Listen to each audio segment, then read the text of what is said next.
That's why we have been extremely careful in keeping a pristine environment in all our facilities, from Webb's arrival in French Guiana to sealing it inside the rocket.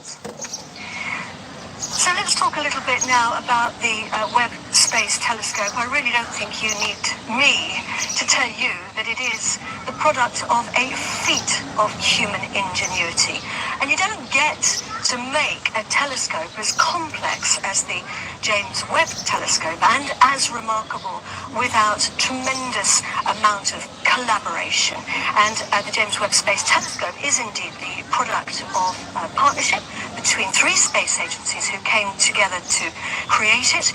NASA, the European Space Agency, and also the Canadian Space Agency. So here to talk about that now is Greg Robinson from NASA. Greg, thank you very much for coming to the floor, out of the fishbowl as well for us.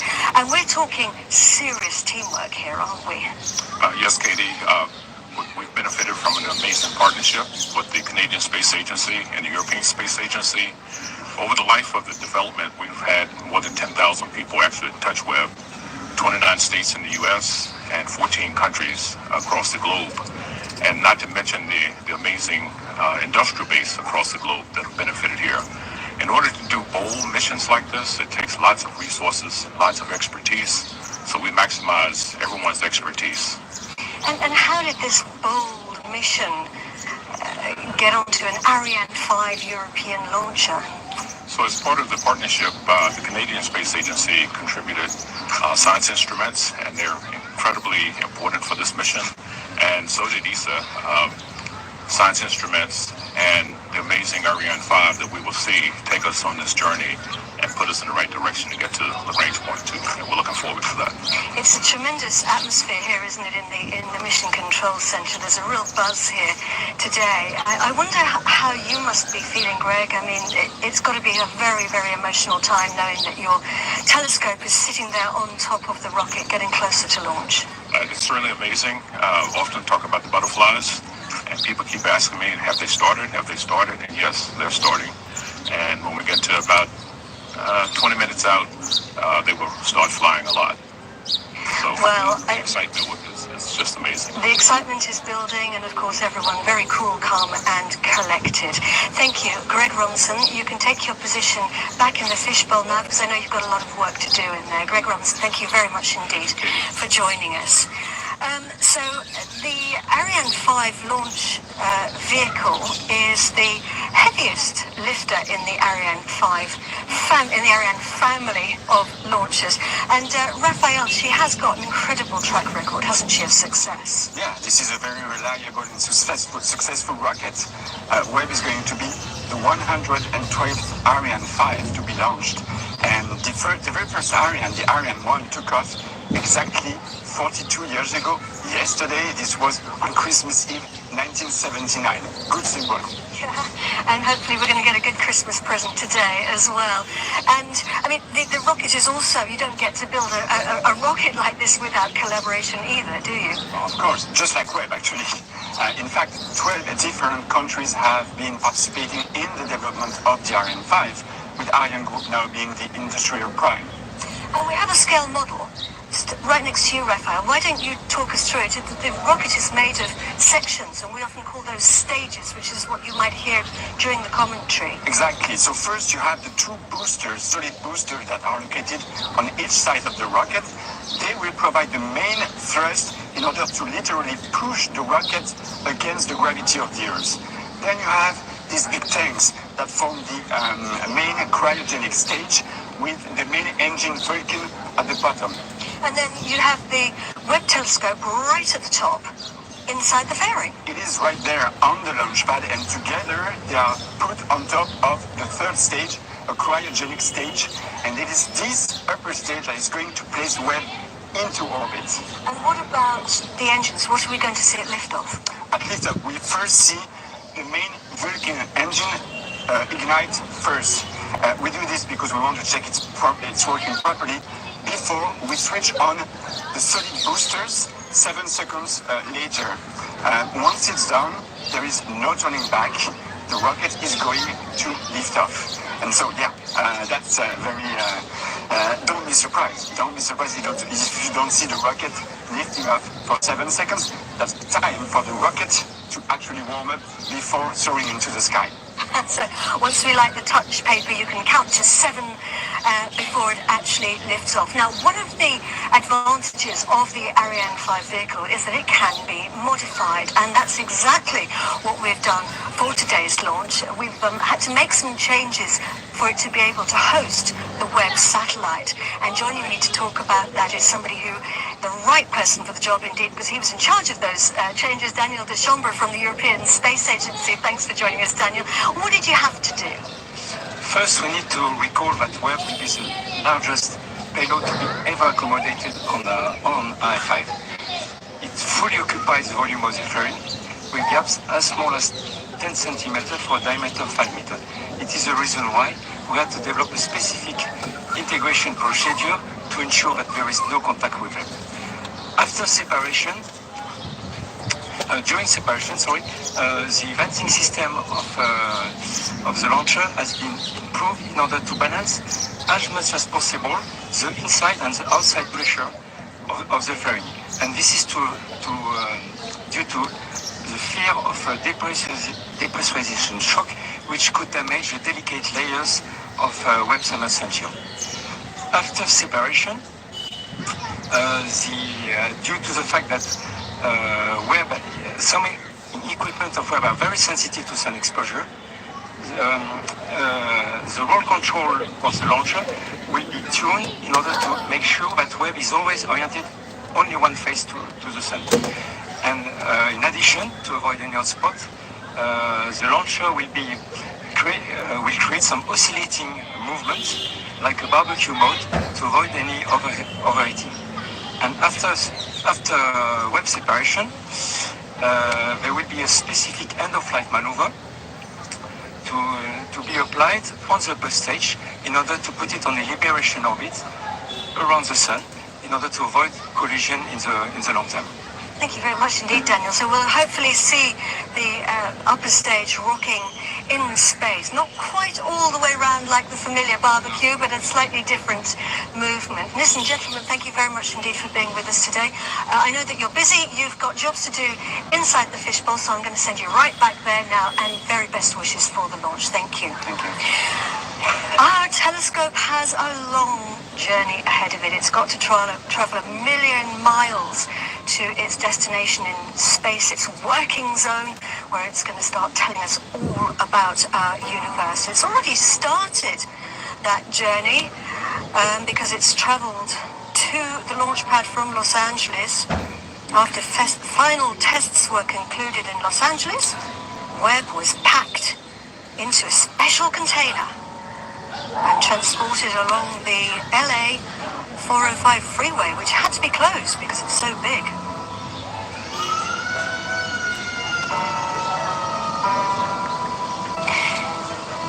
It traveled on a special ship. A lot of spacecraft will come to the French Guiana launch site by plane, but Webb was too big for that, so it had to travel by ship, and it went through the Panama Canal.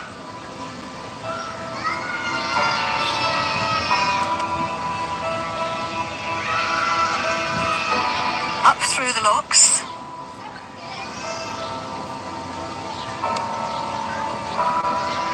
And it took 16 days to get to the port in Kourou, where it was unloaded and traveled to the spaceport. That's not the real Ariane 5, that's a model. Just outside the Jupiter Control Center, actually. It was unpacked very carefully in the facilities that Raphael was talking about. And then fueling started, and of course the teams had to wear special suits because that's a dangerous job. And then it was placed all the way on top of the Ariane 5 rocket.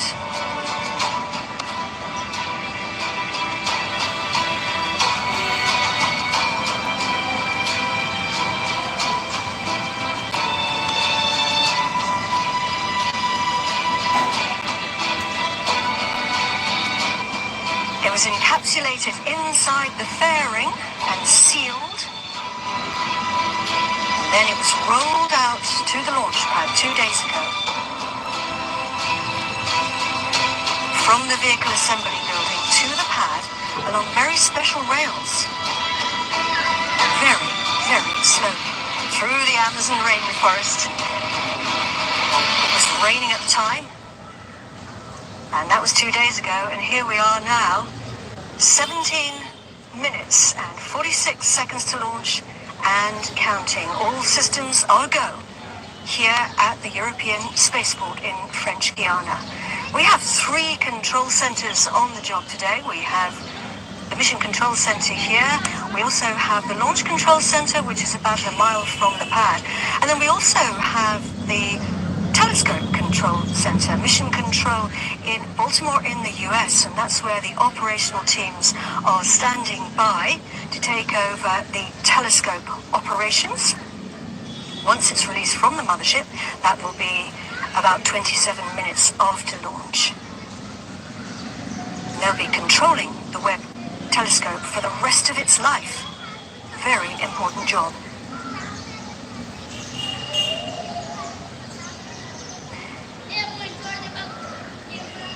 The James Webb Space Telescope is a truly remarkable observatory.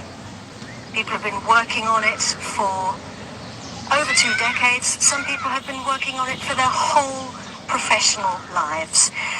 Thomas Zurbuchen is the head of science at NASA, and he's joining me now just to talk about it.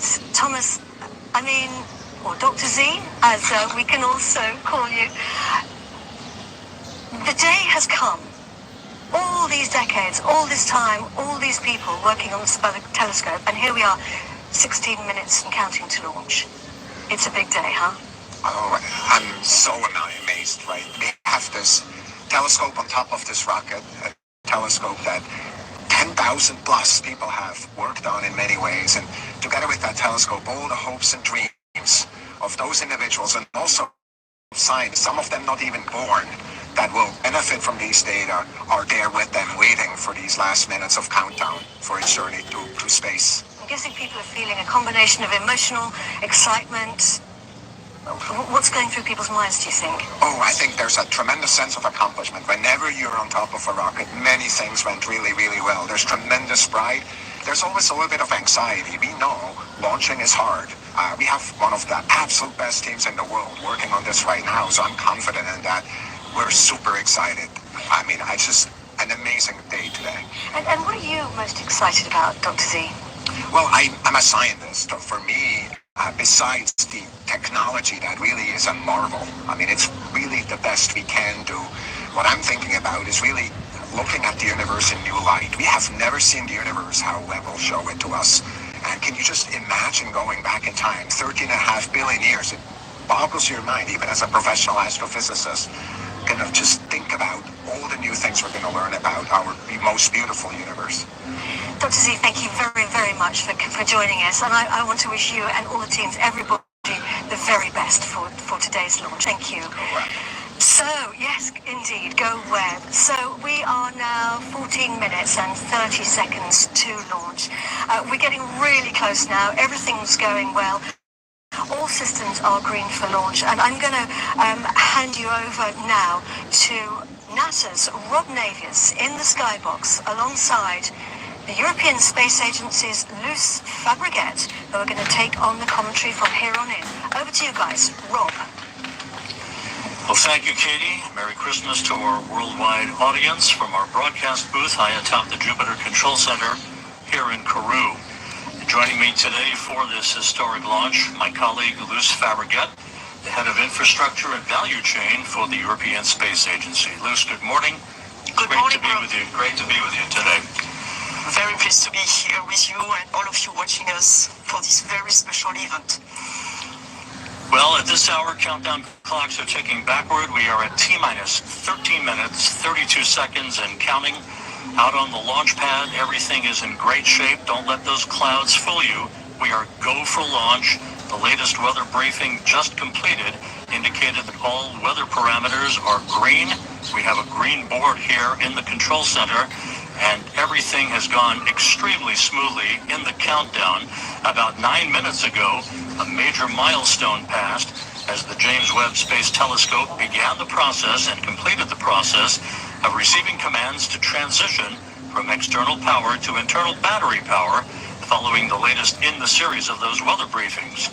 Webb will remain on internal battery power until its singular solar array unfurls about 30 minutes after launch. Earlier, telescope controllers reported good environmental readings from sensors inside the fairing encapsulating the telescope atop the upper stage of the Ariane 5 rocket. And Luce, as we enter the most critical phase of the countdown, can you outline some of the upcoming critical activities as we head into the phase called synchronized sequence? Yes, Rob. We are now reaching the end of this 11-hour sequence that we call the chronology, and that started yesterday evening. All systems here have been prepared for the final launch operations. And at the time being, it's rather quiet now inside the launch table and also inside the launcher. We were told a few minutes ago by the Launch Control Center here that the launcher fluids and electric systems are ready for the final automated sequence. They are on hold now, wait for the last weather report at minus 10 minutes. After this weather report, 3 minutes later, we will have the beginning of this famous synchronized sequence when all systems will be made ready for the liftoff. This sequence will first be run by the ground calculator, and then the onboard computer will take the lead step by step, and the launch vehicle will be made autonomous from the ground system. You know that we have 2 tanks in each cryogenic stage, upper stage and main stage. All 4 tanks are, of course, thermally insulated from the hot environment we have here in French Guiana. However, these liquid propellants are at very low temperature, and because of that, slightly evaporate. And to ensure they are perfectly loaded at liftoff, their final loading and topping up will last up to 4 minutes before the launch. So that will be the beginning of the synchronized sequence run by the ground calculators. Then we will have on the fluid side the end of the topping up, the final loading and the topping up of the different tanks. And on the electrical side, we will have the onboard computer getting prepared for the launch also, and it will be uploaded with the H0 time, the time for the liftoff, which is today at 9 at the beginning of the window, 9:20 local time, 7:20 Eastern time. And Luce, we're coming up on that final weather report. We expect all systems to remain green. We'll be going down to the fishbowl to confirm that just a moment or two from now. It's a 27-minute ride to orbit from liftoff until the time that the Webb Observatory is separated from the upper stage of the Ariane 5 rocket. Several minutes later, the commands will be given to unfurl its solar array, followed by the confirmation from the telescope controllers in Baltimore that we are power positive, meaning that electrical current is flowing through that solar array. With us today inside the so-called fishbowl, seated with mission controllers on the floor of the control room, is Raphael Chevrier of Arianespace. Raphael, how's everything looking? What's being discussed down there? Hi, Rob. Well, so far so good. We just received the last weather forecast. It's all green for the H0 that is forecast right now. What we checked was altitude winds in the vicinity of the launch pad, and risk of lightning. So right now, it's a relief because the weather was a bit tough in the last couple of days. But right now, everybody is very focused on the next steps. The start of the synchronized sequence at 7 minutes before liftoff. Last operations that Luce described earlier before Webb and the Ariane 5 are going to lift off and soar into the sky. Thanks, Raphael. We'll be back with you and Luce here shortly. We now have confirmation from Baltimore that James Webb is on internal power. Amidst all of this activity, we cannot forget that it is Christmas Day. 53 years ago, the astronauts of Apollo 8 completed their 10th and final orbit of the moon after reading from the book of Genesis on Christmas Eve to billions of people watching with rapt attention back on our planet. The astronauts then headed for home, following their spacecraft's trans-Earth injection burn.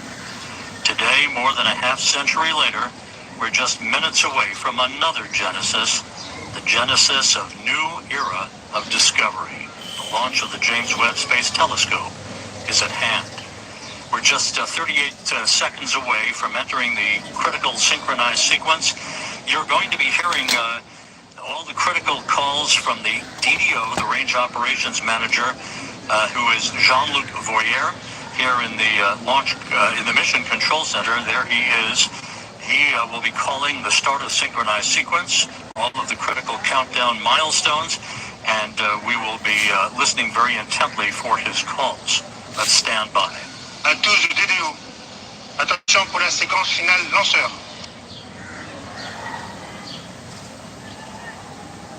Top. À 0-7 minutes. And with that, we've entered the period of synchronized sequence. You heard Luce Fabregat just a moment or two ago explain some of the critical activities. The first one coming up just a few seconds from now, which will be the topping off of the main stage tanks.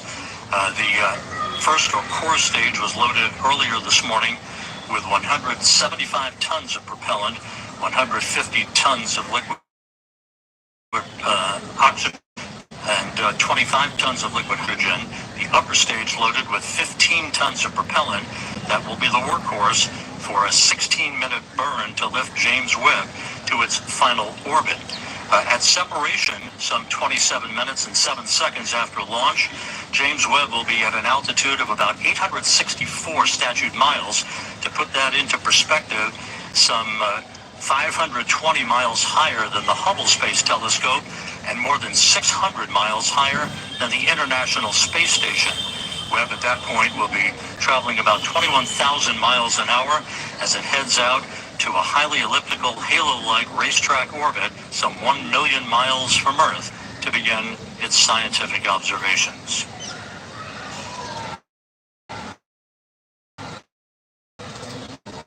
It's more than 1 minute from now, we will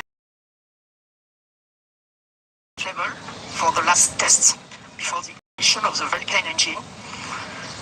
And in parallel, the electric system are also set in flight configuration. The onboard computer, the electrical power, as for the telescope, it will switch from ground to internal power 1 minute before the launch, 1 minute and 5 seconds before the launch. And we are going to see -6 seconds. At -6 seconds, we will see the disconnection of the upper stage, these big cryotechnic arms you can see on this picture. Then, 3 seconds before the H0, the inertial platform that will give all the information about where it is to the launcher will be released. And at H0, the 7-second sequence to ignite the Vulcan engine of the main stage will start.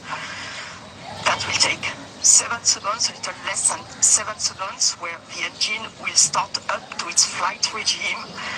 Once the computer has checked that the Vulcan engine is running normally, and you will see at that point a flame going stable at the outlet of the nozzle. And at that point, the onboard computer will ignite the 2 boosters that will enable to move the 770 tons of Ariane and Webb. Coming up on the T-4 minute mark right now, just a couple of milestones real quick. At the 1 minute 5 second mark into the flight, Ariane 5 will go through the period of maximum dynamic pressure, max Q as it's known. That will be the period of maximum aerodynamic forces on the rocket itself. The solid rocket boosters, which will provide about 90% of the initial thrust off the launch pad, will shut down and separate at the 2 minute 21 second mark into the flight, followed 1 minute and 5 seconds after that by fairing jettison. That will expose the James Webb Space Telescope to the environment of flight for the first time. The main stage separation, or the first stage separation, comes at the at the 8-minute 47-second mark into the flight, and that will be about a 16-minute burn of that upper stage engine. It will cut off at about 24 minutes 51 seconds into the flight, and then we'll go into a coast phase of about 2.5 minutes to allow any oscillations to dampen out, provide the most pristine environment for the James Webb Telescope before observatory separation. We're coming up on the 2-minute 50-second mark into the flight.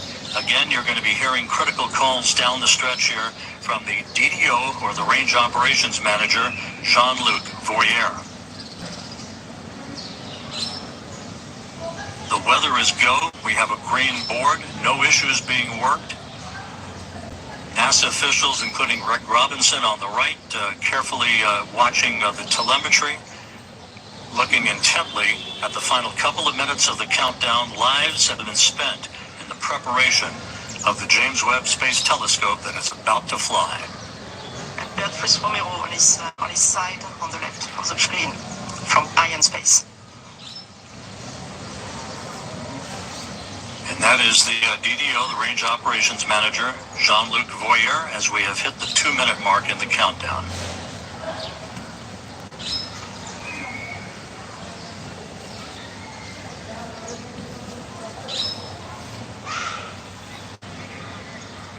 The flight will be in 2 phases. You will see the first part of the flight during the solid rocket boosters phase.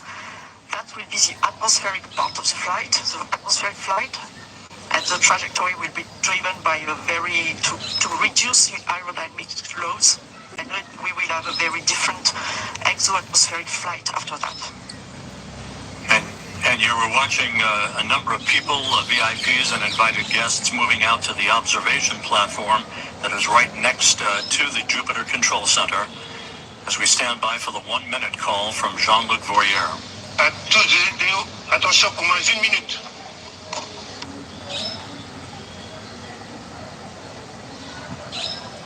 Top, à 0 moins 1 minute.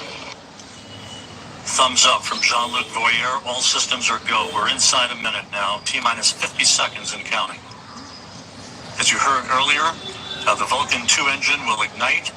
Turbo pumps will come up to flight speed for 7 seconds, and the command will be issued to ignite the solid rocket boosters. The James Webb Space Telescope will be on its way.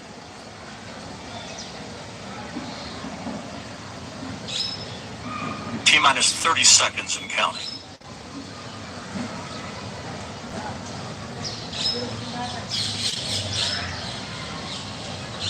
Standing by for terminal count. À tous les DDO, attention pour les décomptes finales. 10, 9, 8, 7, 6, 5, 4, 3, 2, unité, top. And we have engine start. And liftoff. Décollage. Décollage, liftoff from a tropical rainforest to the edge of time itself. James Webb begins a voyage back to the birth of the universe. Punching a hole through the clouds, 20 seconds into the flight, good pitch program report.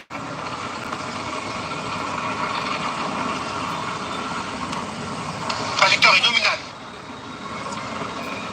Vehicle performance is nominal.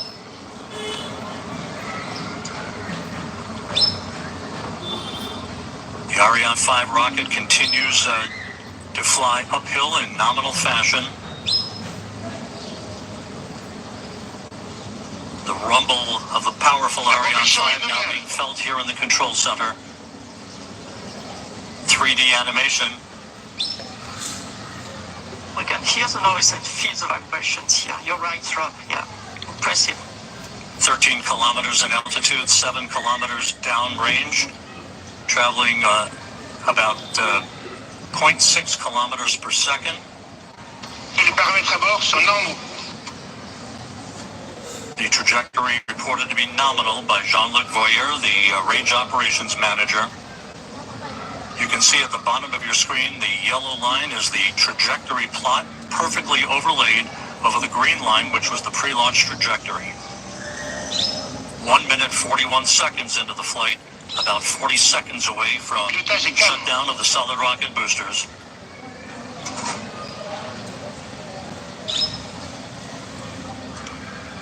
Coming up on the 2-minute mark into the flight.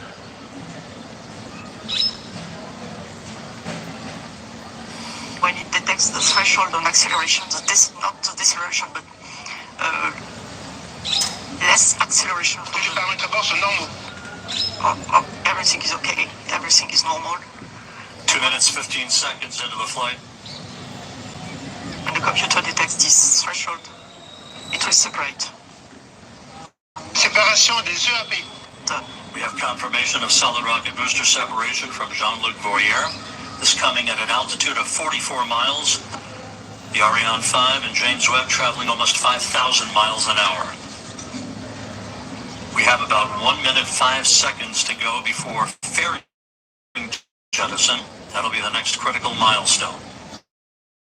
The fairing is there to avoid the satellite being exposed to high temperatures and also high airflows.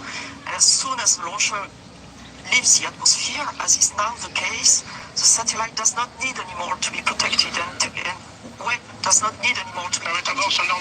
So each kilogram being very important for the performance of the launch, we are going to eject this no more useful fairing. And let's go down to the floor in the Jupiter Control Center to Raphael Chevrier of Arianespace. Raphael, so far so good. Hi Rob, so far so good. Everything is nominal, as we say, when attitude and trajectory of the Ariane 5 is going perfectly well. As you can see also on the yellow on the screen, we have the confirmation of the separation of the two sweet boosters and now of the fairing, meaning that we have crossed the limits of the atmosphere. So everything is going perfectly. And the DDO just said that all parameters are going perfectly smoothly. So let's continue the mission. And Raphael, this is a view from the upper stage camera, called the Vicky Cam, looking back at the James Webb Space Telescope. This is on about a 20-second delay or so because of the way the imagery is processed here in the control room. There's your telescope, ready to unfurl its wings, basically, and begin its journey to the Lagrange point, the L2 point, about 1 million miles away from Earth. Trajectoire est nominale. Trajectory is nominal. The report from Jean-Luc Voyer.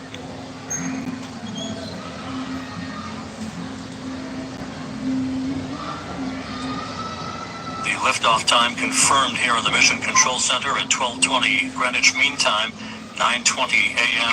Peru time, 7:20 a.m. Eastern Time.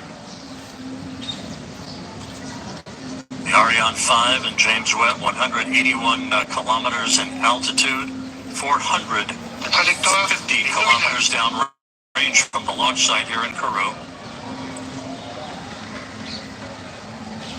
Flight control is very smooth. 5 minutes, 12 seconds into the flight. We have about 3.5 minutes to go in main stage or first stage performance. And again, you can see at the bottom of your screen, yellow line, meaning we are right on course, right down the pike, and a perfect trajectory so far for the Ariane 5 rocket. Les paramètres à bord sont normaux.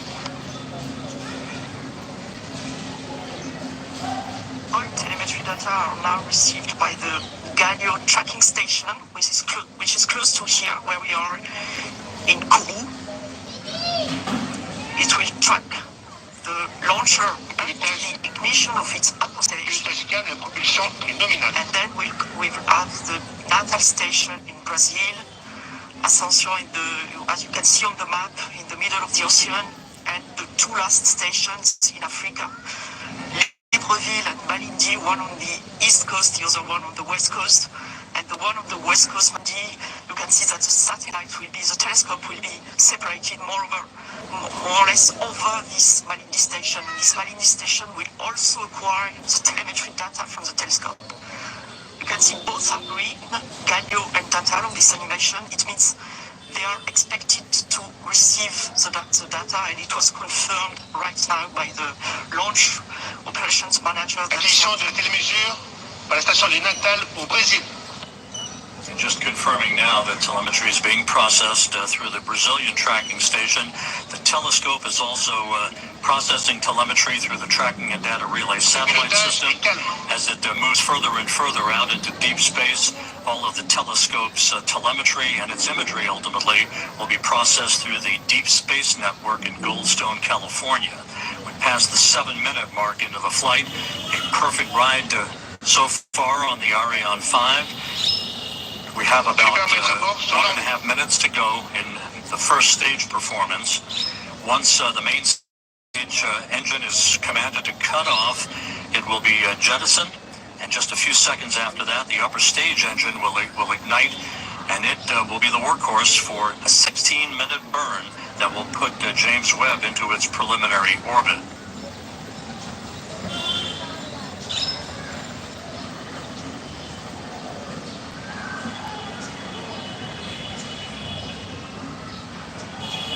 About 11 minutes from now, telescope controllers at the Space Telescope Science Institute will be sending commands to prepare James Webb for the initial series of commissioning activities that will lead to the deployment of its solar array and the initiation of generation of electrical power for the telescope. About 30 seconds away from main engine cutoff.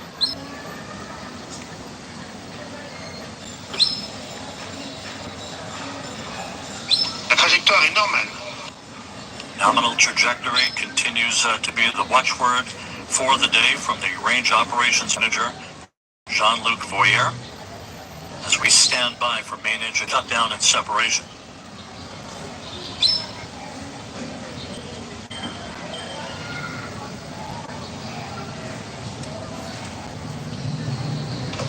Extinction de l'EPC.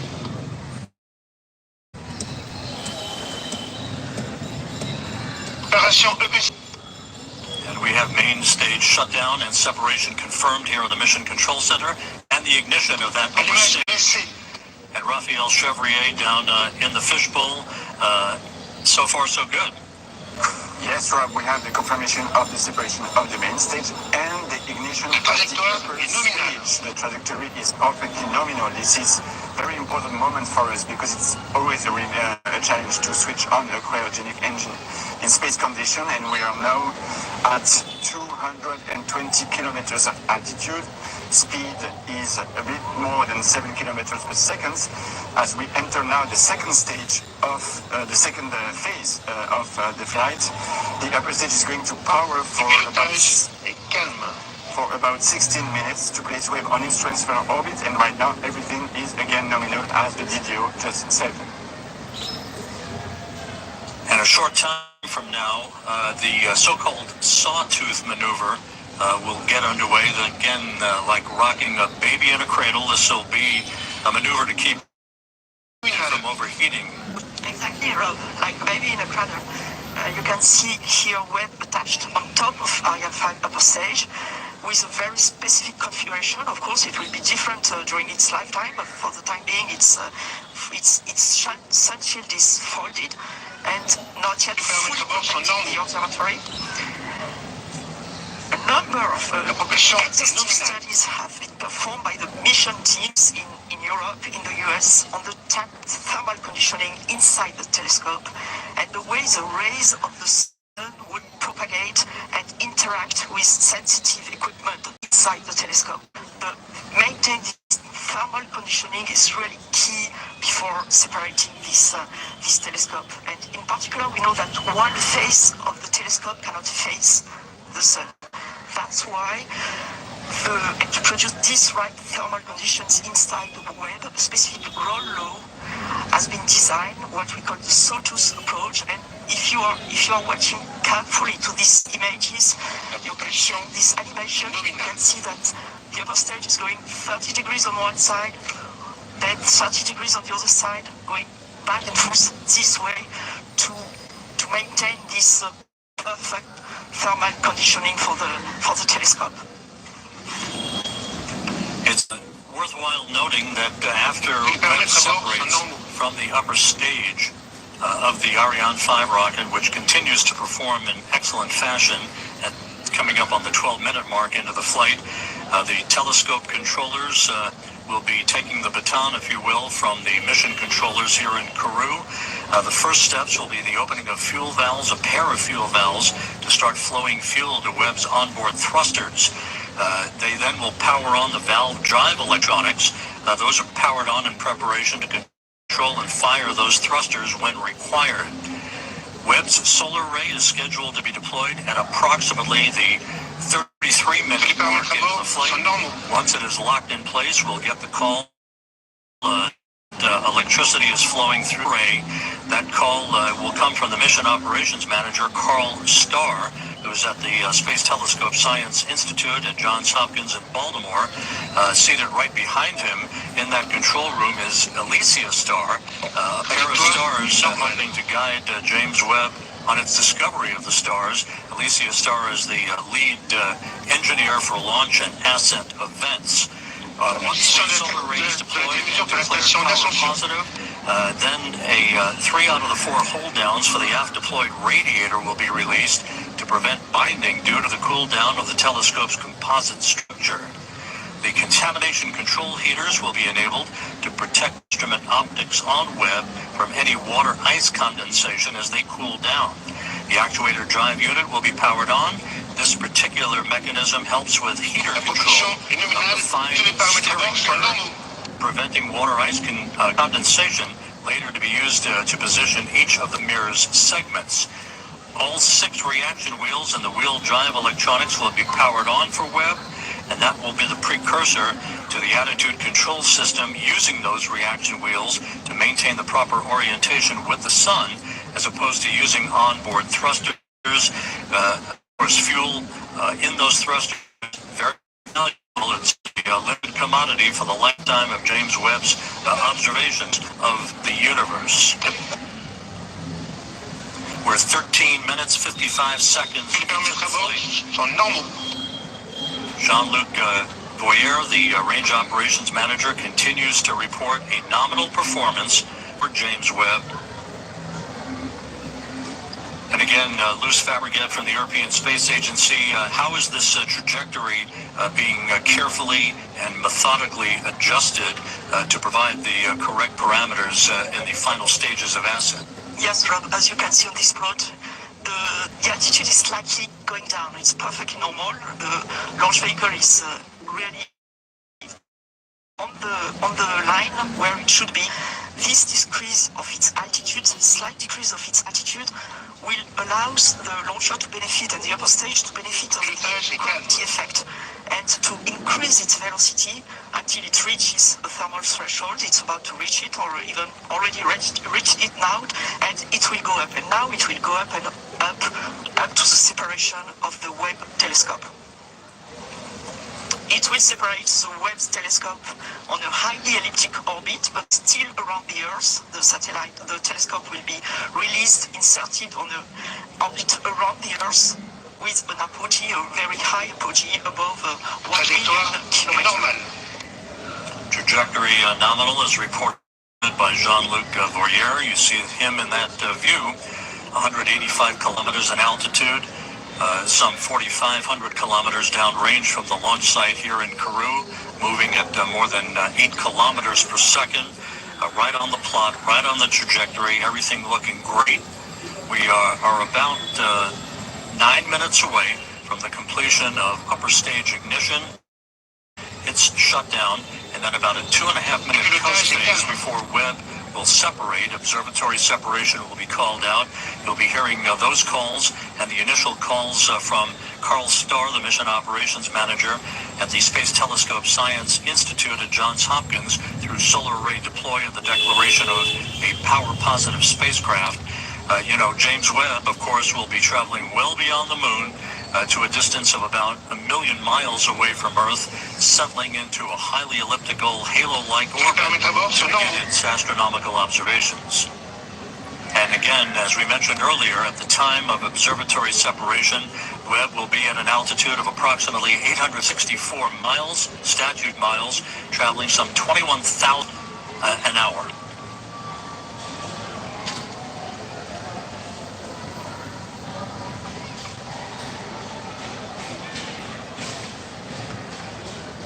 We're about 8 minutes away from upper stage shutdown. The stage has performed as planned. No issues reported. The launch occurring at 12:20 Greenwich Mean Time, 9:20 Kourou time, 7:20 a.m. Eastern Time on this Christmas Day. Very smooth. Pilotage calme. The velocity you just mentioned is very important, Rob. The velocity you just mentioned at separation of the telescope is very important. It will be slightly low, okay, I give it in kilometers per second, but it will be slightly below 10 kilometers per second, because it's important that the satellite, the telescope, is not inserted on an escape orbit. It will be placed on a terrestrial orbit so that there will be time for the early phase operations and the commissioning of the telescope. And that will be, in fact, the upper stage that will leave this orbit and goes toward an escape liberation orbit. And of course, even though we're still in powered flight, the trajectory, the acceleration, the speed at which James Webb is going towards its preliminary orbit, all modeled in advance, and carefully choreographed to maintain as quiescent an atmosphere and environment around the telescope for its ultimate separation from the upper stage of the Ariane 5 rocket, which is about 6.5 minutes from now.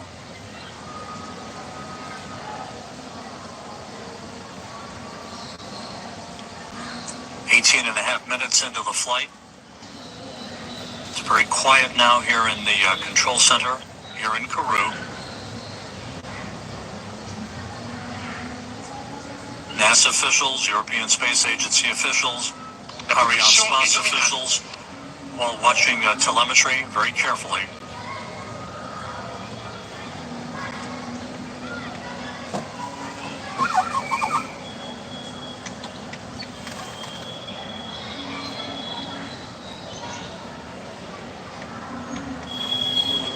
And as the upper stage continues to burn nominally and sheds fuel, the acceleration uphill for the James Webb Space Telescope continues to increase as we approach the 20-minute mark into the flight.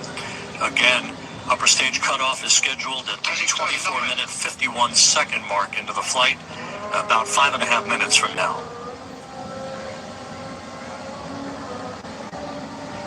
After the cutoff of this main engine, as you said, Rob, we will have a short ballistic phase, a short coasting phase that will, when the upper stage will rely fully on its, what we call the attitude and roll control system.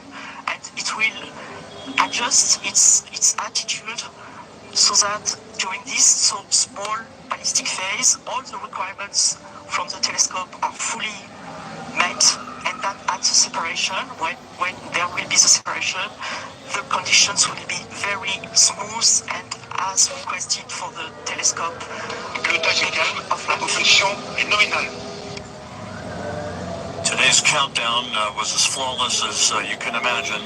The weather was perfect all the way through the early morning hours, through the fueling process of the vehicle. The weather's been a bit dicey here in Kourou over the past few days, but everything fell together on this Christmas Day to send a new present to the world's astronomer.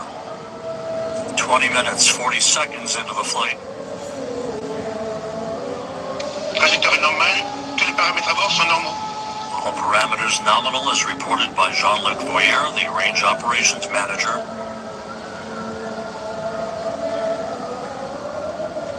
4 minutes of powered flight remaining.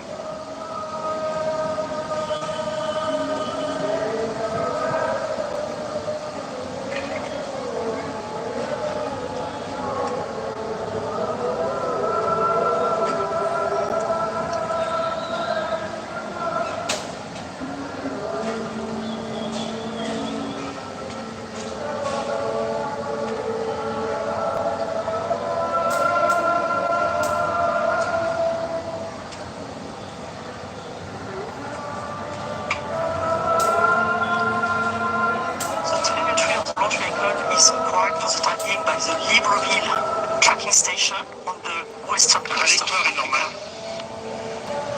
Flight control is nominal. The trajectory is fully normal, fully as expected, as you can see on the plot with the yellow plot over the green one. That is the expected one. 22 minutes into the flight. Less than 3 minutes of powered flight remaining. Pilotage est calme. Smooth flight control.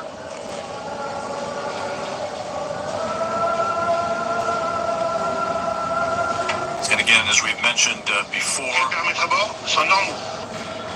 everything nominal reported by the range operations manager. As we've mentioned before, Position de la this is a télévision, long ride uphill for the James Webb Space Telescope to put it at the proper position in the sky so that it can escape from the Earth, basically head beyond the moon towards its final orbit for its commissioning activities that will be the dominant feature of all of the operations from the Space Telescope Science Institute over the course of the next several weeks. The launch operations manager announced the acquisition by the Malindi station, as expected, for the end of the flight and the last part of the upper stage flight and the separation of the telescope. James Webb is about 4 minutes away from separating from the upper stage. And again, at that point, it will be on its own. And again, those milestones that we discussed a bit earlier in the broadcast will begin to be followed carefully by the telescope controllers at the Mission Operations Center, the MOC as it's called, at the Space Telescope Science Institute in Baltimore.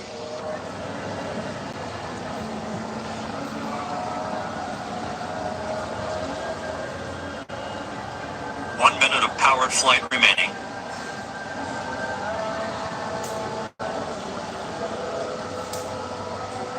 The upper stage to function perfectly. It's been a smooth ride for the James Webb Space Telescope.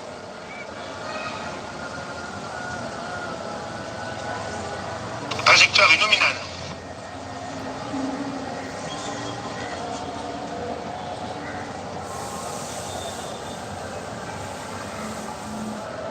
That upper stage was loaded pre-flight this morning with 15 tons of propellant for this long 16-minute burn. Now about 30 seconds from upper stage cutoff.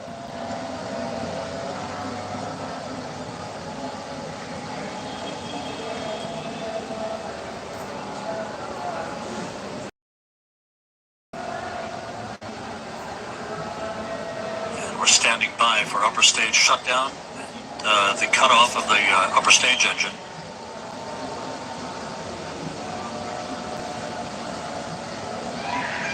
Extinction ESC.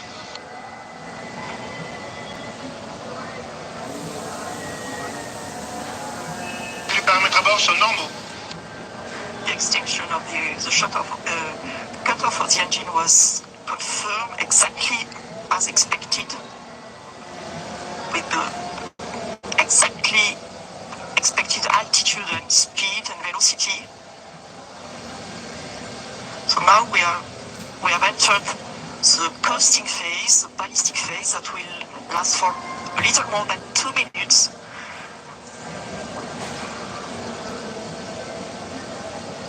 And the telescope controllers in Baltimore confirming that all of the function parameters for the James Webb Space Telescope have been loaded on board the telescope. We are expecting Webb separation at the 27-minute, 7-second mark here into the flight. Just over a minute from now, Springs will gently push Webb away from the upper stage of the Ariane 5. As it moves further and further away from the upper stage, there'll be what we refer to as a collision avoidance maneuver. Yes, Rob, exactly. The springs already will give some distancing, of course, between the two objects, between the telescope and the upper stage. And then the upper stage will leave the trajectory of the telescope and makes a special maneuver to pass the telescope and heads towards a liberation orbit and leaves the telescope on its orbit without any risk of collision and without any risk of pollution towards the telescope. And we're about 17 seconds away from Webb separation.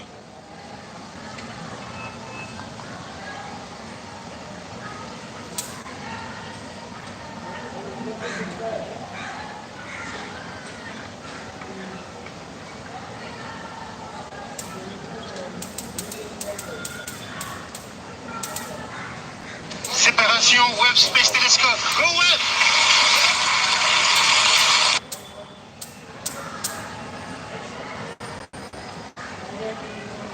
Séparation Webb Space Telescope. Go Webb!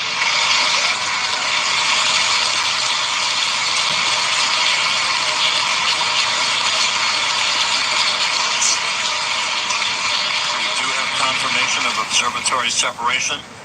The James Webb Space Telescope, amidst applause here in the Mission Control Center, now taking its first steps in pursuit of cosmological discovery.